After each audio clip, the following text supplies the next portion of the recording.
Oh my god. Oh my god. Welcome to Food Fears, where I make something you hate taste great. You might recognize my guest from the local soup plantation line. It's Stevie Levine. I don't want to be here. I'm so sorry. But I love you. I just hate what you're about to do to me. You don't even know what you're eating today, so I think your fears are really unfounded. That's all I can produce right now. I can't produce words. It's good to know that I've already just inspired fear and complete loathing in you. Anyways, you are familiar with the female anatomy, being a woman, of course. And as a feminist, I believe that representation matters, which is why today we're eating uterus. Oh my god. It's not scary, it's beautiful, it's a miracle. That's where babies come from, or maybe pee, I don't know. What? What? Oh my god, Josh. I have got to leave. Looks are not everything in food. It could taste great. You haven't even experienced it yet. And that's what this whole experience is about, is being open-minded. Oh my god. So we do have to try the product first so I can kind of get your flavor notes and what you don't like about it so I can try and create a dish that you will 100% love. I can't look at you. Okay, I have a caveat. Okay. It is actually Saturday morning right now. What I usually would be doing is drinking at brunch. But the part that we're missing is the part I brought, which is the tequila. Wow, you just had that ready to go. Yeah. I normally just swig that behind the dumpster out back at work, so this is actually really nice to drink out of a cup. I'm shaking. In real life, I will eat just about anything. It doesn't usually look like this, and it's never been uterus before. Oh, God. First time for everything. That's Is a this good sign. cut in a way that Yeah, we so can it's in two consume? parts, so I'm gonna Oh, eat it I with don't you, do it. as is customary. And so if you just want to grab this, Oh, my God. you have to really get a feel for it to Oh. also. Oh! Yeah, it's cold and sopping wet. That's how you have to eat it. It's. Touching it makes it so much And on the show, worse. we always like to gingerly touch our tips. Oh, my God, my So we're tip. gonna go ahead and tip it and dip it. Oh. My tip. Oh, my God. Oh, my God. Do you like it? No. No. But is it the texture, the taste? Oh my god. Oh my god. I mean, I cooked this myself. It's just boiled, but it should have a kind of purity to it. Oh my god.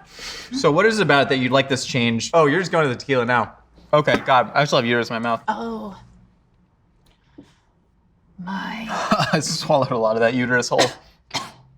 Oh, okay. I Okay, did it. well, you got it down. did Like, it. you didn't throw up. Look at the freaking cross-section situation. Yeah. That is not okay. Look at my bite mark though. Good bite mark. It's impressive. The texture is so terrible. It is like rubbery sponge. And the taste is super bland, but then there's like a hint of like, nuh-uh. Basically what I'm saying is I hate everything about it. Wow, strong words from a strong leader. Thank you. So I need you to give me about an hour, and you're gonna come back, and I guarantee you, I am guaranteeing victory on this one. I've never done that Okay. before. This is just for you. I'm guaranteeing victory. You're gonna love the final dish. You can even have the rest we of still it. have this much tequila left, so you know what? I'll see you in an hour. It can only help.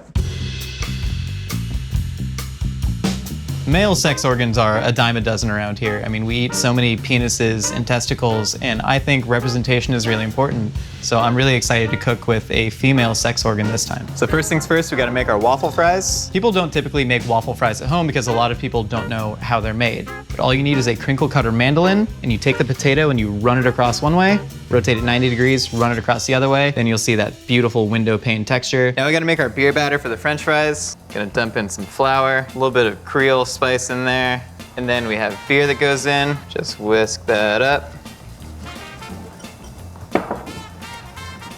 And then final step is a shot of vodka. The vodka is gonna make it super light and airy. You take the fry, you dip it in the batter, you swish it around, and then to get the holes, you go. Is it super gross that you're just like blowing on your food? Of course. Then you just wait about 3 or 4 minutes, and it should be nice and light and crispy and airy. There's really no wrong way to cook a uterus. It does have a funky smell to it though, and so if you put it in an Instapot that has a lid on it, it'll at least stop that, so that's what I'm doing. I don't want to shy away from the uterus. I want to embrace the uterus and use it as many ways as possible. So I'm taking off the membrane and actually frying that into uterus cracklins, which I'm then gonna dust in tahine, a chili lime salt. There is one element of uterus that's pretty pleasant. It has this nice cartilaginous snap to it. The texture is almost crunchy like a pig ear. To preserve the texture of the uterus, I'm gonna take it in nice big rustic chunks and add that to a chili. We're gonna start with some fresh pork lard. All right, then you take all those uterus chunks and you just throw those right in the lard. Don't want to miss any uterus. Then right when the uterus goes in, you want to add your spices. So we have ancho chili powder, we got some cascabel chili powder, we got some cumin, and then we'll get salt in there too. So when you add the spices, it's gonna toast in the fat. Once all your spices are nice and toasted and the uterus is really coated, you're gonna add in your onion, some poblano chilies, and garlic. And garlic. And garlic. And then you're just gonna stir that up, let it saute for a couple minutes, really get that veg softened. So now that the spices are all toasted, we have to deglaze the pan. We're using a canned michelada because it has super awesome acid and the Worcestershire sauce in it. So we're just gonna pour that in. Then after all the alcohol is cooked out and it's started to reduce a little bit, you're gonna take chicken stock, some crushed tomato, and just a little bit of hot sauce for that acid. And then you're just gonna let that cook down for about 45 minutes. Also, you may notice there's an omission in this chili. I'm not putting any beans in it. I really want the uterus to shine. And beans in chili is just super gross. Like, who does that? Ugh. Food fears.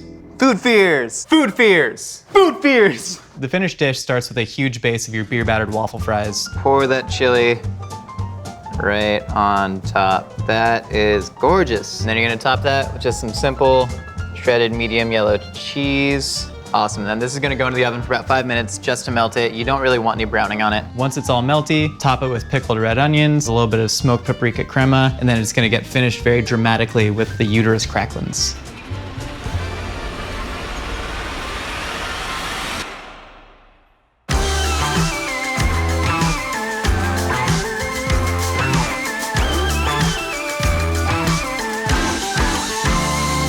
All right, so Stevie, you're back. You've been drinking behind the dumpster. I've been cooking. How was it? Did you meet Gerald? I did. He and I really bonded over our love for half bottles of tequila and then empty bottles of tequila. Yeah, I hate Gerald. Anyways, so are you ready for the reveal? I am. Are you hungry?